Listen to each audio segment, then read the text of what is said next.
Welcome to the Physician Pharmacist podcast, a show designed to shed some light on a very unusual pathway into medicine. I'm your host, Nathan Gartland. I'm a licensed pharmacist and second-year medical student. I'm also the author of PharmD to MD and the owner of the Physician Pharmacist company. Most pharmacy students and professional graduates are aware of the possibility of going to medical school, but very few actually take the leap. The answer may be associated with the intimidating financial barriers, realistic concerns for burnout with an additional 4 years of graduate level education, or hopefully 100% satisfaction with a career in pharmacy. We are here today to talk about what it takes to successfully apply to medical school and use your pharmacy degree as leverage to maximize your chances of getting in. This will be the first episode of a 7-part mini-series where we will talk with other successful pharmacists who have transitioned into a career in medicine. We will take you through each step of the medical journey, starting at the entry of medical school, discuss USMLE Step 1, other USMLE boards, clinical rotations, applying to medical residencies, surviving medical residencies, and life as an attending. We have a very talented pool of featured guests who are excited to share their expertise in both pharmacy and medicine. Our guests include a first, second, and third year medical students, a surgical chief resident, a newly appointed infectious disease attending, and experienced internal medicine physician. We will also have an episode to discuss several financial perspectives to minimize debt, organize your finances, and build a pathway to financial success. This podcast and mini-series is designed to answer common questions that pharmacy students may have about making the transition, such as, where do I even start? How does medical school compare to pharmacy school? And can I work as a pharmacist on the side? And so much more. I look forward to answering all these questions as we take you through the pharmacist turned physician journey. In today's episode, we will cover topics related to application logistics, MCAT principles, application timing, pharmacy residencies, pharmacy boards such as the NAPLEX, adjusting to the medical school life, and reflections on a career in medicine. Without further ado, I'd like to introduce our guest on today's show, Dr. Timothy Du.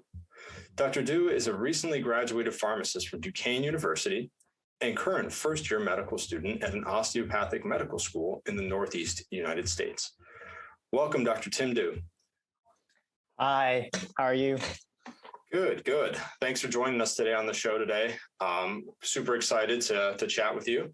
And, now that we've kind of gotten your brief introduction there, let's take a few minutes to talk about your origin story in healthcare.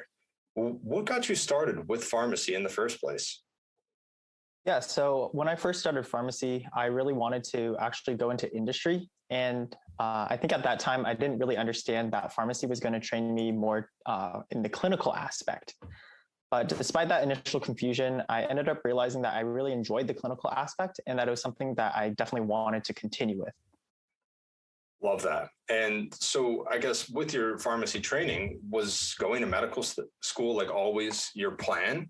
You mentioned the clinical component was super important for you, at least how you progressed through pharmacy school. When did you decide that medical school was going to be the path? Yeah, so med school really definitely wasn't the plan to start with. I think just as I went through pharmacy school and at work and on rotations, it was just a gradual realization that I wanted to pursue medicine. Really from, when I went into pharmacy school and then to now, my plans have just been constantly evolving and I've been slowly figuring out what it is that I wanted to do. Absolutely. And so I guess let's talk a little bit then about, the medical school application overview, because I know this is something that you recently completed. It seems like, a lifetime ago with how much stuff you've done in medical school and, the fact that you apply so far ahead. But, so I guess for a pharmacy student and our graduate listeners, applying to medical school is obviously a massive undertaking and it takes several months, if not years of planning to prepare. Your tasks range from, completing prerequisite courses, studying for the medical college admission test, also known as the MCAT, writing a standout personal statement, and so much more. It also requires students to apply an entire year ahead of time, like I mentioned, necessitating quite a bit of forethought. So Tim, can you tell us how you were able to manage all of this while in pharmacy school? I mean, clearly it's possible, but what was your life really like during this time period? Yeah, so in regards to the MCAT, luckily for me, I was able to quit my job at the pharmacy. And when I went back home, I actually made the decision. I'm originally from California, so I originally made the decision to just stay at home and dedicate a good 3 months to preparing for the MCAT over summer. And I really only had about 2 weeks of overlap between when school started back up and when I was going to take the exam. So I was really lucky to be able to, have that situation where I could just drop everything and go to work studying for the MCAT. And then when school came around, I just kind of ignored classes for about 2 weeks and studied until my exam came.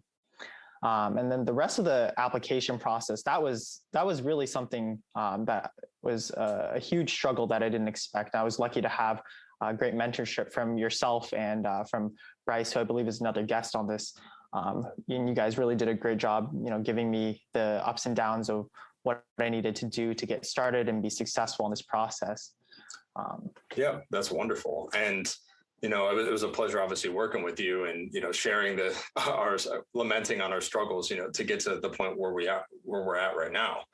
And there's a lot you mentioned in there that I'm hoping to unpack. So you had a little bit of a different experience because you ended up taking the MCAT exam, like you mentioned, over the summer. And so because of that, and you had a pretty good MCAT score, I think the best out of anyone I've talked to.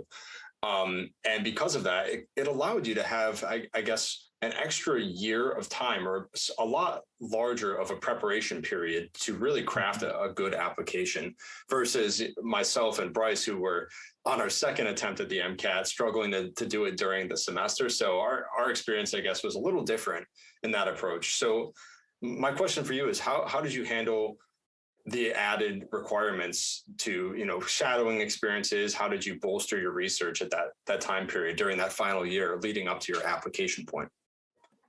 Yeah, so I'll be honest. I think I think I really squandered that year. I was kind of resting on my laurels that I was going to have a PharmD, and that I was going to be getting all this clinical experience on rotations, not really realizing I think what med schools were looking for in terms of like extracurriculars and in terms of the experiences that they want students to have. So I think I could have used that year actually a little bit better in regards to what I did and the extra time that I gained from not having to go through the MCAT a second time. Hindsight is always 2020. Yeah, for real. But yeah, so that's definitely some good points to bring up there as well. So, for our listeners, I generally recommend that students or graduates actually start their medical school application journey by taking the MCAT first. Ideally taking it in that final summer, exactly when Tim took it. And there's no sense in wasting time shadowing or spending extra cash to take a few missing prerequisites without knowing how you actually are going to perform on the MCAT. Because the MCAT is basically the largest barrier to getting accepted into medical school, especially for higher qualified or I guess more extensively experienced applicants like most pharmacy students would be. So I want to emphasize to our listeners that the MCAT is by far the largest barrier for medical school applicants. And once this is out of the way, most pharmacy professionals should be in pretty good shape to fine-tune their application. So how did you, I want to know, because you did exceptionally well on the MCAT, and I want to know, how did you tackle just studying for this exam? Did it really translate from pharmacy school, like your baseline education in pharmacy, or how did you readjust? Because I got slapped in the face the first time I took it. Yeah, so I think the MCAT, it's a basic science exam, as well as a lot of reading comprehension. I think I've always had a strong background with reading comprehension, and then the science aspect, we did get a lot of it from our classes. We've covered this material multiple times from high school, to undergrad to pharm school itself. So we had a lot of that basis, and I think I just tried to build on that. Again, like I had these 3 months that I set aside, and every single day, basically, I had a plan for that day. And, I went on Reddit and looked at all the advice that people had and came up with a study schedule that worked for me. And then just kind of got to work studying, as many hours a day as I could. And, just I knew that this was going to be a tough process, but as you said, this is the biggest barrier pretty much to getting in. And I knew I had to do well on it. So I really focused on this, and I knew that, if I put in the work, I could hopefully come out with a good score, and it ended up working out pretty well for me. And I'm not sure if you're comfortable or not, but do you mind sharing what percentile your score was? Yeah, it was the 97th percentile. Wow. So a lot higher than mine, but I digress. So I've referenced a few times already that, some pharmacy students will need to examine their prerequisites to make sure they are compliant with the medical school standards. Did you have any issues, I suppose, with prerequisites, and what would you recommend students do in a similar position?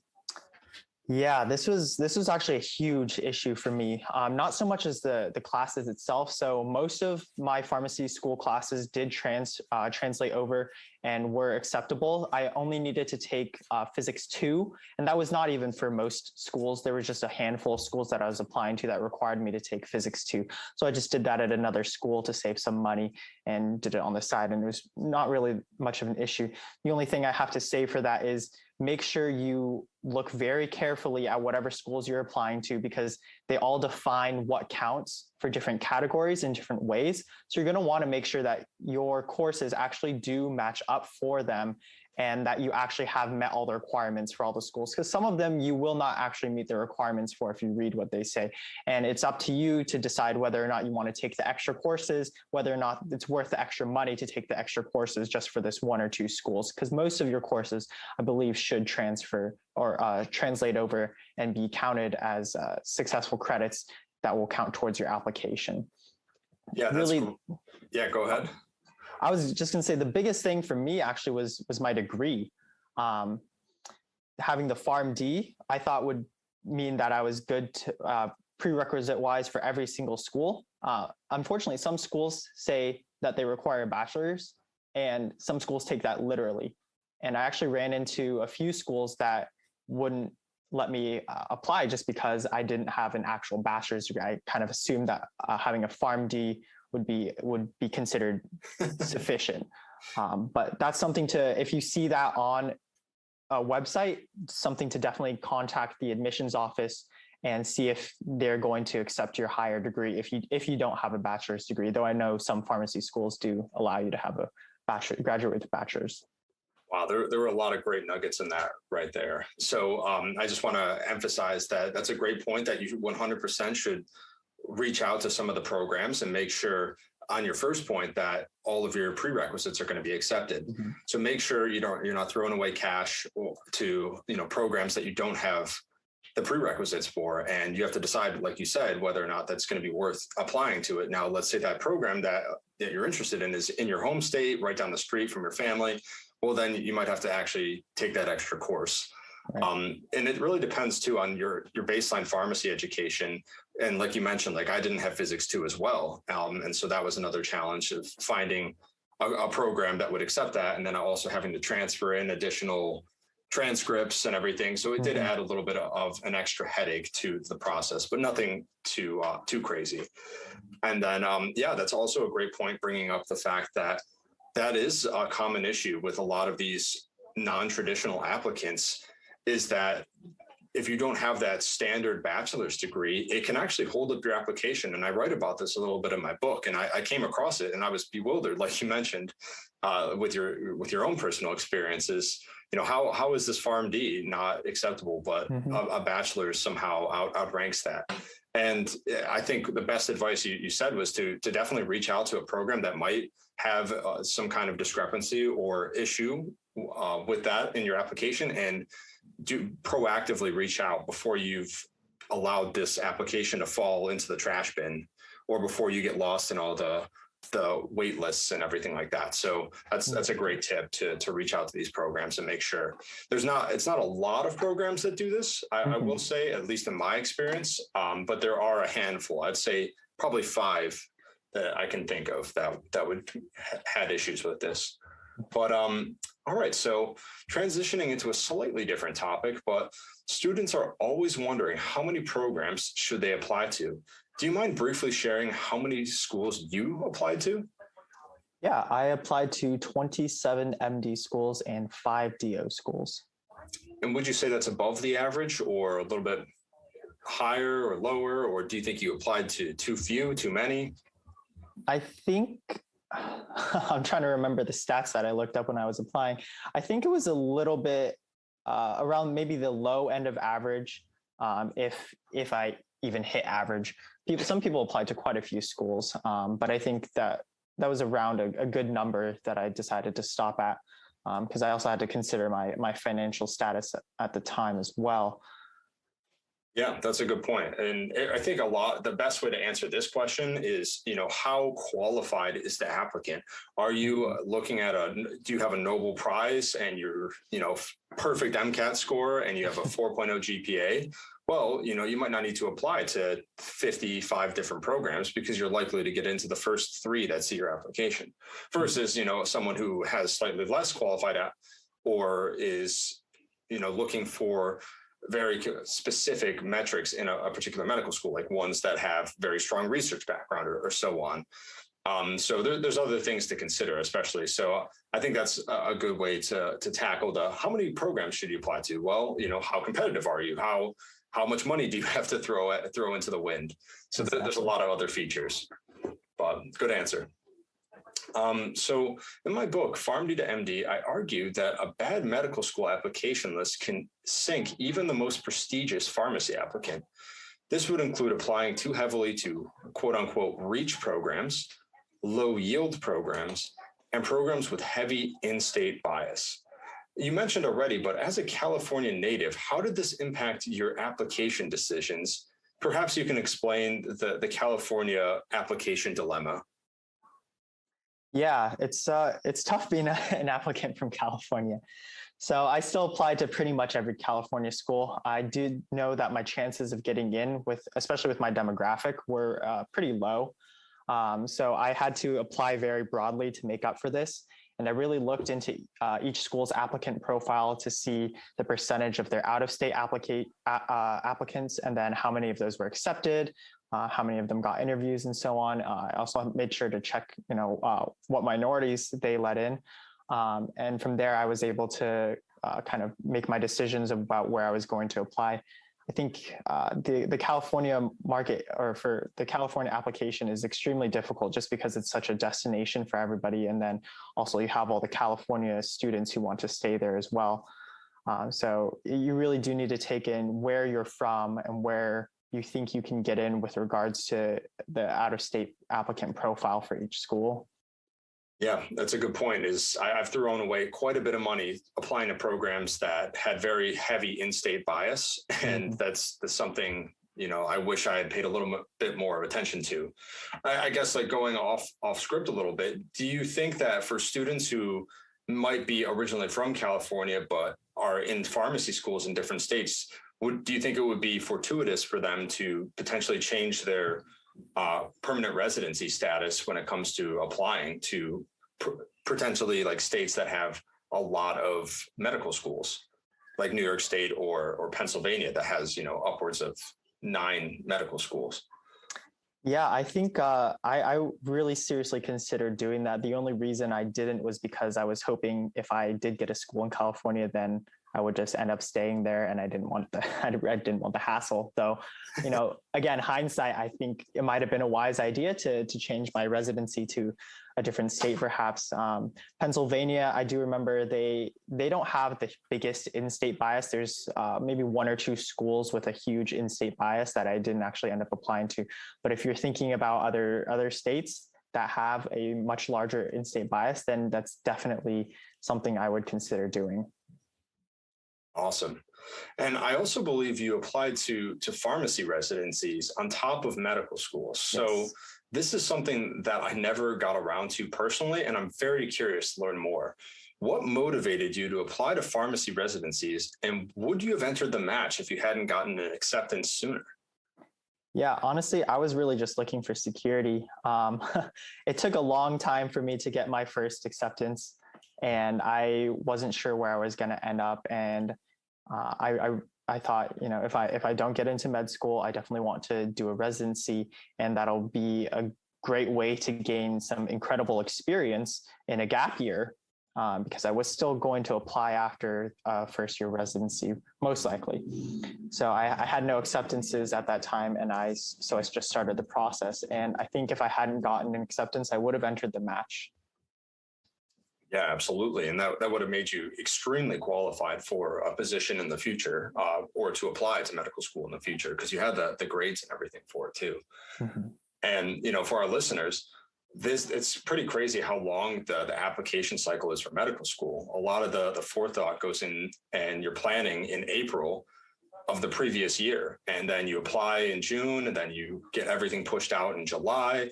And then you're sitting there filling out secondary applications until mid-September. And then you're waiting for interviews to come through anytime from September all the way till, I guess, the March of the next year. Yeah. And you can still not have a single acceptance and then hear from a school in the middle of May. Crazy things have happened. So it's pretty stressful, especially for a lot of applicants, not just pharmacy students, but a lot of applicants who are trying to plan their life around these momentous moments, and you're sitting there waiting for just a single email to come through. It's pretty crazy. But anyway, so for pharmacy students listening in, what do you think they should be doing to make themselves competitive for medical school, or potentially just a residency application in pharmacy? Because you were obviously planning on doing that yourself. Right. Yeah, so I think there's obviously the general things. You need to focus on your GPA and MCAT, as well as get some solid leadership. If I'm talking about residency, I think having impressive leadership that shows that you're actively involved and that you're doing a lot is extremely important. Just based off of the experiences of myself and my friends who got residencies, I think that's really important. As far as for med school, I think there's a slightly different focus here. I think the focus is now a lot shifting to direct patient care, interacting with patients, showing that you are a human. That's what they want to see. And I think that's really important, and it should be a huge focus if you are thinking about taking this path. Absolutely. And would you recommend students get involved in research? I know that was an important underpinning for your experience in pharmacy school. Do you think students should also be super involved in research? And leading up to that, how can students even find research in the first place? Yeah, so as far as finding research, your school is a great place. I know a lot of my friends did research rotations. And a lot of my friends ended up getting papers published. I as well published some papers just by talking to the professors from both undergrad and from pharmacy school, and just starting to get into the lab like that. And then there's also clinical opportunities that you can do simply just by talking to your professors. They want to help you. They want to see you do research. They want to see their students succeed. So that's something that they're going to be definitely able to help get you involved with. I do think that quality research that really shows a student's dedication is important. If you're just doing it to check off boxes, I think that's pretty obvious then. So maybe focusing on something else that you're really passionate about and can speak to would be best, because I don't think just kind of going halfway through any research project just to say I did research is a good way to distinguish yourself, because everybody's doing that. That's a great point. And I think one of the biggest things I've learned personally in my experience with research is there's nothing that turns you away and makes you more disinterested in doing research than signing up for a project that you're not passionate about or not interested in. I've made the mistake just in medical school recently, and it can really weigh you down. It can really take away from the joy of furthering the medical pathway. So that's just, I think, an important thing. Don't just sign up for every project that you find. If you're struggling to find a project, then you might have to settle for what you find. But at the same time, don't sign up for something that you're not going to put your full heart into, because you're never going to move the ball down the field. Yes. All righty. So let's take a few minutes to talk about this very interesting BMO Academics article. And so the article posits that specialized health science majors, which would include pharmacy, has one of the lowest acceptance rates to medical school at only 36.7% getting accepted. While this metric is not exclusively representative of pharmacy applicants because there's other individuals mixed into that data set, I'm perplexed as to how these higher level graduates with far more clinical education are missing the ball when it comes to applying to medical school. In my experience, I think this lack of success in the application cycle really stems from a lack of application guidance. How difficult was it for you to piece together everything, especially without having the guidance of a pre-med committee or curriculum? Yeah, it was such a confusing process. Again, I really have to thank you and Bryce and Reddit for understanding how to even get everything done on time and sending things to the right places and whatnot. I think guidance from professionals who have done this many times before would have made life a lot easier and a lot less stressful. I know I tried to reach out to Duquesne's pre-med guidance counselors, and they helped me a little, but unfortunately, they needed people in the pre-med track. But what little information they were able to give me, it was quite helpful to determining, my next course of action. And I think just knowing how to make your application more competitive and looking for the ways to improve yourself in the manner that we talked about before with regards to showing your patient care abilities and interacting with more patients. I think that's really something that would be valuable information to have earlier. And I love how you brought up that you went and actually spoke with the pre-health committee. So you weren't just basing everything off of online resources, which you can certainly do for our listeners, but it's also super important to reach out to the resources that you have, especially if you're still in pharmacy school. This wouldn't be as practical if you're outside of pharmacy school. If you're still in pharmacy school, I would recommend you definitely reach out to your pre-health committee and see if you can get a meeting with them. Even if they give you a packet of information that can help lay out the format for you, that can be the extra edge that you need to make sure that you are on time with your applications and make sure that you are actually getting an acceptance to medical school. And a lot of people will ask me too is, well, I approached the pre-med committee and they want me to sign up for the pre-med courses and, fall into the particular curriculum. It's going to cost X amount of dollars to add these extra credits. And that's where I start to draw the line and say, well, how much benefit are you really going to get from that? You might get a committee letter, but you're also going to have to pack in extra classes, extra costs when it might not be necessary, especially with all the resources available online these days. So that's something that's more of a niche topic that we can talk about at a later time. But anyways, that's my 2 cents on the matter. So was there anything you wish you had known prior to applying that might have made you a little bit more competitive, or I guess made your life a little bit easier? Yeah, I mean, other than what I talked about before with regards to, just making myself more competitive with the extracurriculars that I did, I think just knowing how generic my application essay was going to be would probably have been good. I was one of those people who wrote about a sick family member. And, granted, that's a sad thing, but there's probably a lot of other people who wrote about that. And I think that was probably one of the things in my profile that was pretty weak, if I have to be honest with myself. Yeah, and self-reflection is super important. And I can't argue, I can't defend myself either by saying I have a super unique take on my personal statement either. So definitely having a very well drafted and complete and concise, almost like your constitution of who you are as a medical student, as an applicant, as a pharmacy student. I think that's super important. So having something that really makes you stand out and outside of being like the cookie cutter applicant can go a long way when it comes to the medical school application process. Considering there's 53,000 applicants every single year, there's got to be something to help these students stand out. All right. All right, so let's talk a little bit about your first year of medical school. So you're almost done with your first year. You mentioned you have about a month left. How has it been so far? And was anatomy really as tough as everyone claims?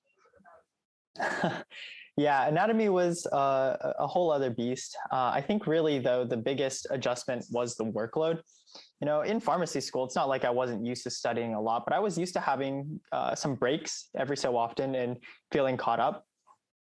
in med school, the first semester, at least, I felt like I was barely keeping my head up above the water the whole time. Even now, sometimes, I feel like I'm not keeping up with what I need to do. And then, yeah, I mean, anatomy was, it's something else. I didn't realize just how much anatomy there was. And I'll be honest, I kind of forgot that there was a whole like musculoskeletal world that went beyond drugs. To me, like broken bones were like pain meds, some antibiotics, maybe dealing with the patient's other comorbidities. But I didn't realize just how much of medicine was beyond my scope. Yeah, it's funny. In pharmacy school, they're like, well, this is the deltoid muscle, but that's all I really know. Yeah, exactly.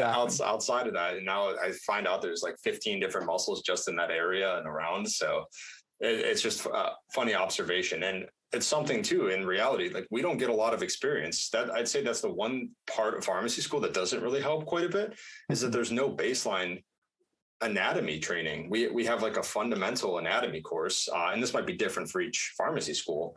But in my experience, I definitely had some issues with anatomy too, just because I'm sitting here looking at content that I've never even seen before, with the absolute sheer volume of every single nerve and artery in the body that I'm trying to memorize. And then I'm sitting next to one of my peers who has a very different background and is a PhD in anatomy.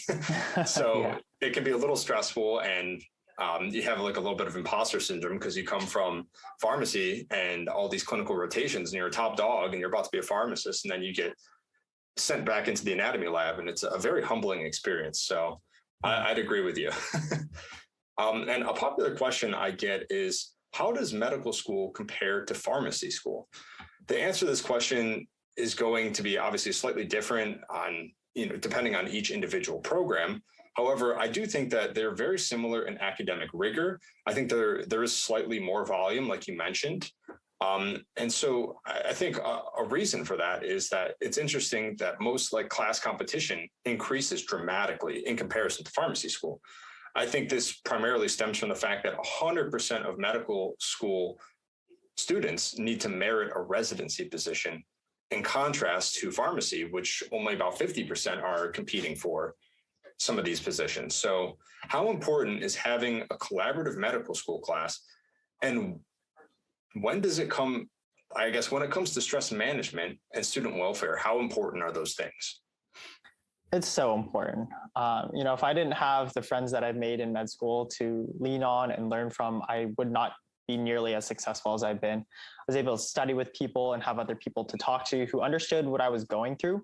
Because, a lot of people aren't actually going to understand what you're going through with med school. And without them, I think I just would have felt really isolated and confused, just, sitting at home studying for hours every day. Another thing was the great upperclassmen who we have. They're really dedicated to providing us resources and giving us good advice. So trying to figure out everything on your own is just too hard, and it takes way too long to make that adjustment if you're trying to figure it out. So having those people around you who either know what they're doing already, if they're older, or who can help work with you to figure it out is really invaluable.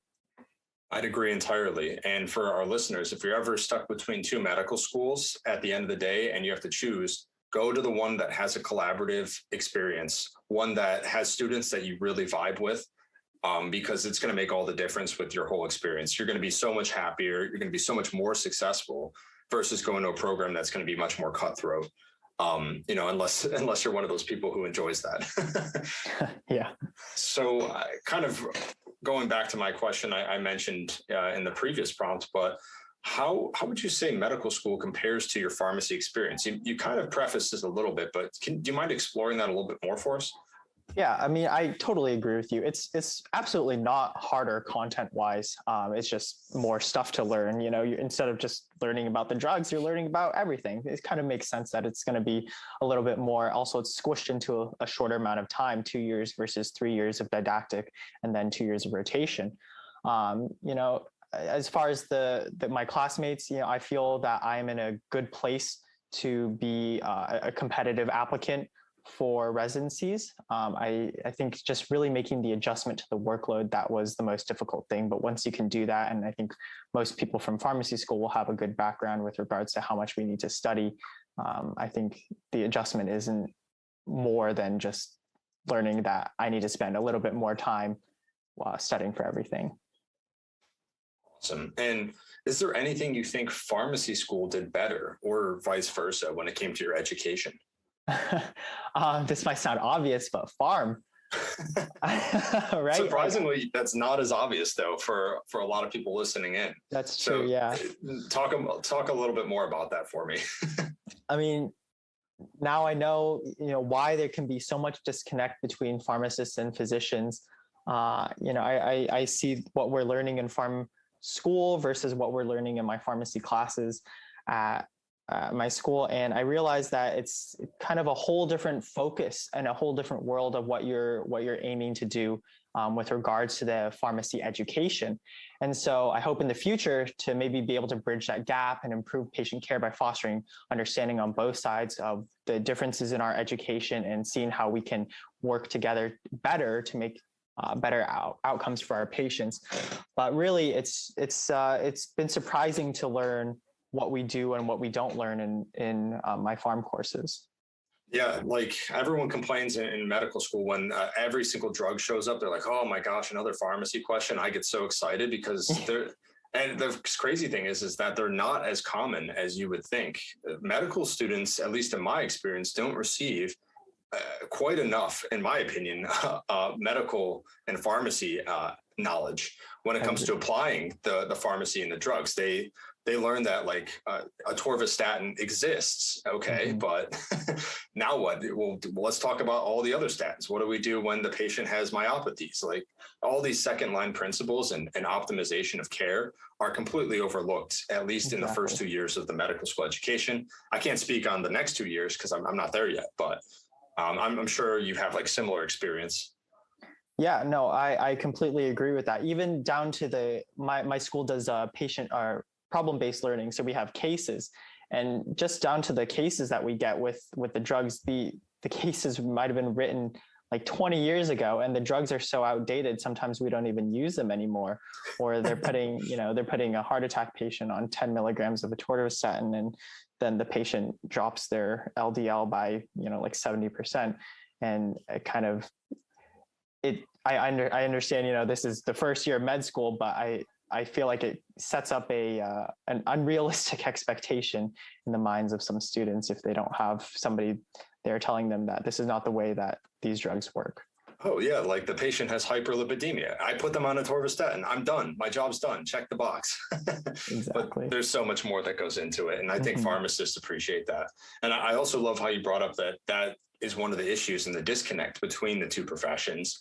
Just because I don't think a lot of pharmacists or a lot of medical students even understand how extensive the pharmacy education really is. I talk with a lot of my peers and they say, "Oh, that's cool. You're a pharmacist. What does that mean?"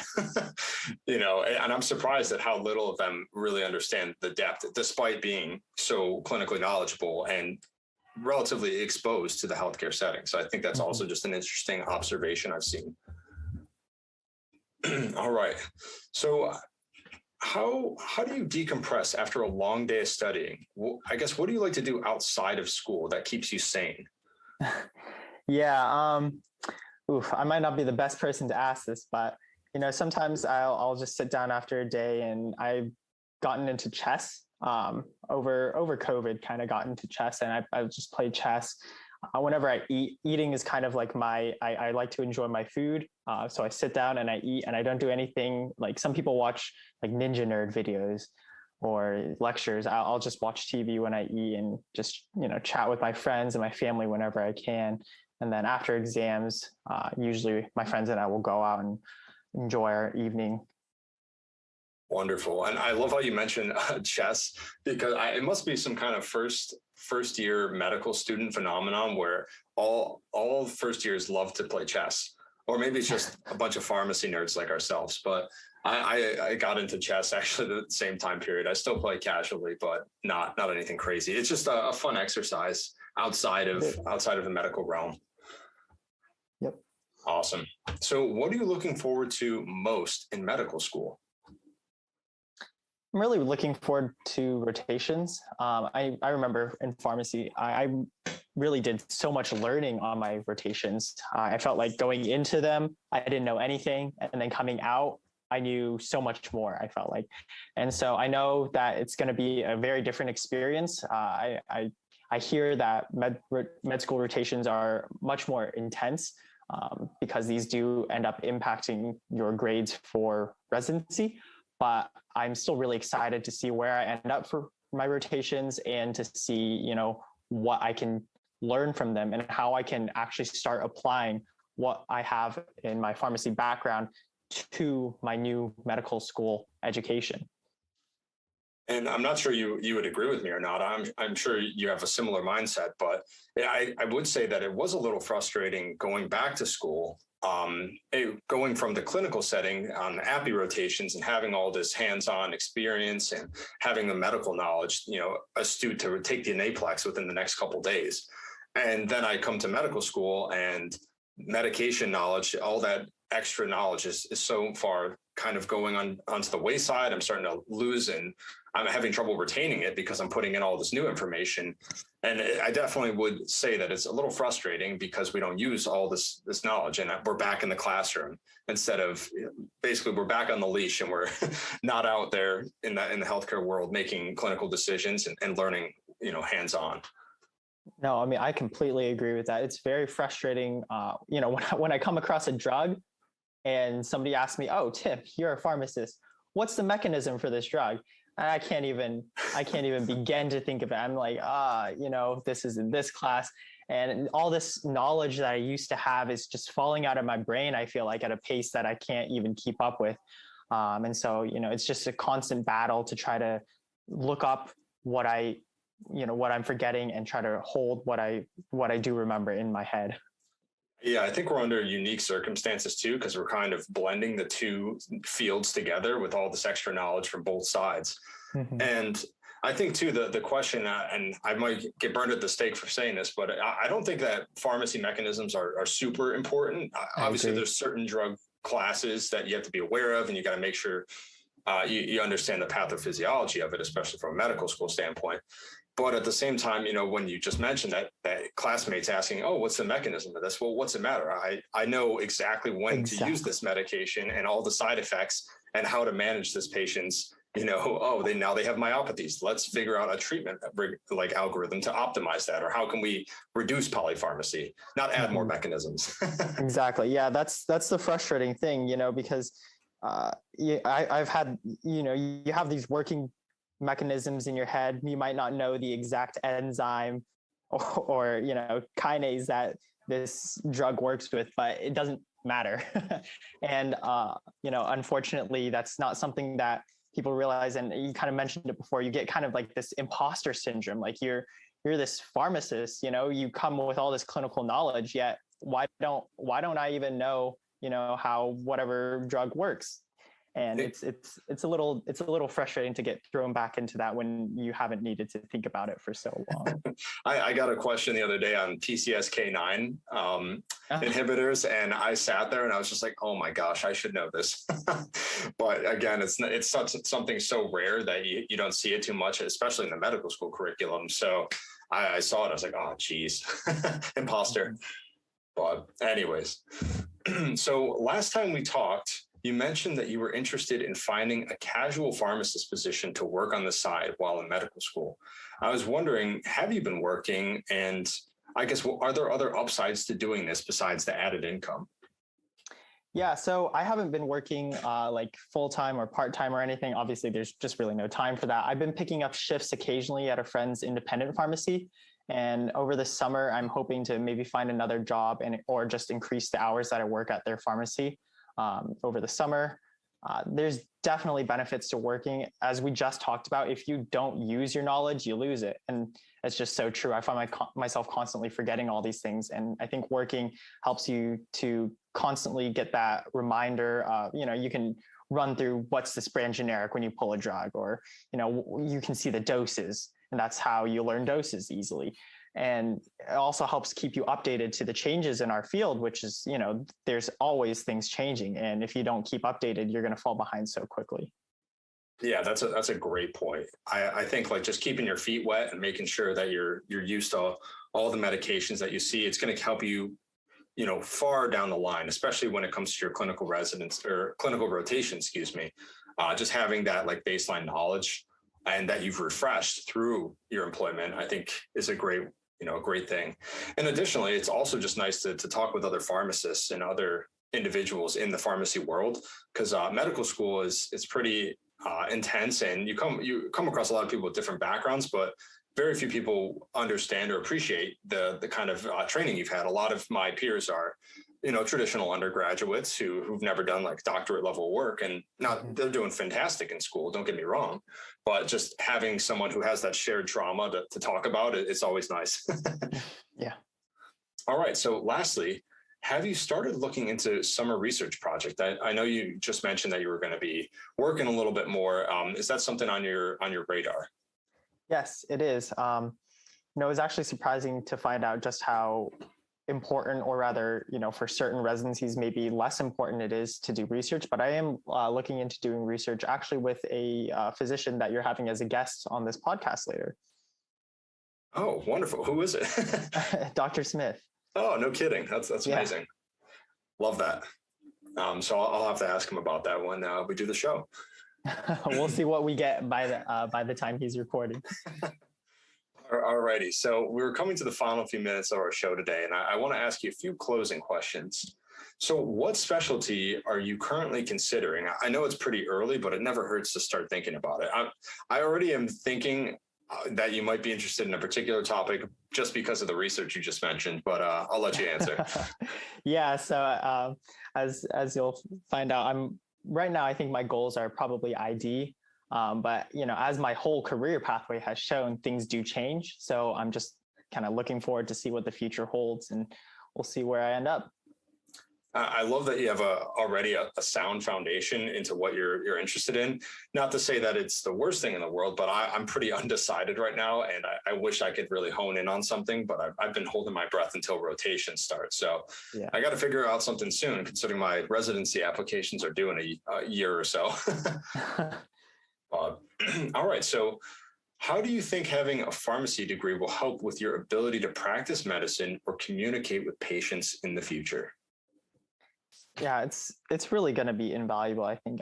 Not only do we have all this drug knowledge that will help us with counseling and with correctly choosing the doses and optimizing patients' medications, without having to go through a pharmacist first, telling us, hey, maybe this is a better choice, or maybe you should adjust this. We'll be able to do that hopefully upfront with what we know. But not only that, it's just understanding the workflow of a pharmacy and even how insurances work, which is something I think that a lot of physicians don't really know too much about, just based off of my interactions from working in a pharmacy. I think that's something that can cause a lot of confusion and disruption to patient care and the patient experience. And I think that's something really valuable that we're going to bring with us, having worked in a pharmacy for so long. We're going to be able to know kind of intuitively what things are covered, what things are not, and so on and so forth. That's a fantastic point to bring up. I know we're getting to the end of our show, but what a great point. A lot of physicians are definitely oblivious to how the pharmacy runs itself. And I mean, we can't blame them. Why would they know? They've never even been down in the pharmacy, and some of them are tucked away in odd places in the hospital, or depending on what kind of clinical setting you're at, they might be in different areas that are not so easily found. And I think that's just something, a good way that we could potentially broach this issue between physicians and pharmacists, is showing them exactly what kind of environment we're working in. This is the workflow, like you mentioned. This is how we verify orders. This is why it took 45 minutes, because there was an error, and so on. So I just love that point. And I guess for individuals considering medical school after pharmacy school, what are one or two things you would share with them based on your experiences so far? Yeah, I think one of the biggest things is if you're planning on working, or honestly, I think it's just a good idea to get licensed regardless, but make sure you do all of that before you start school.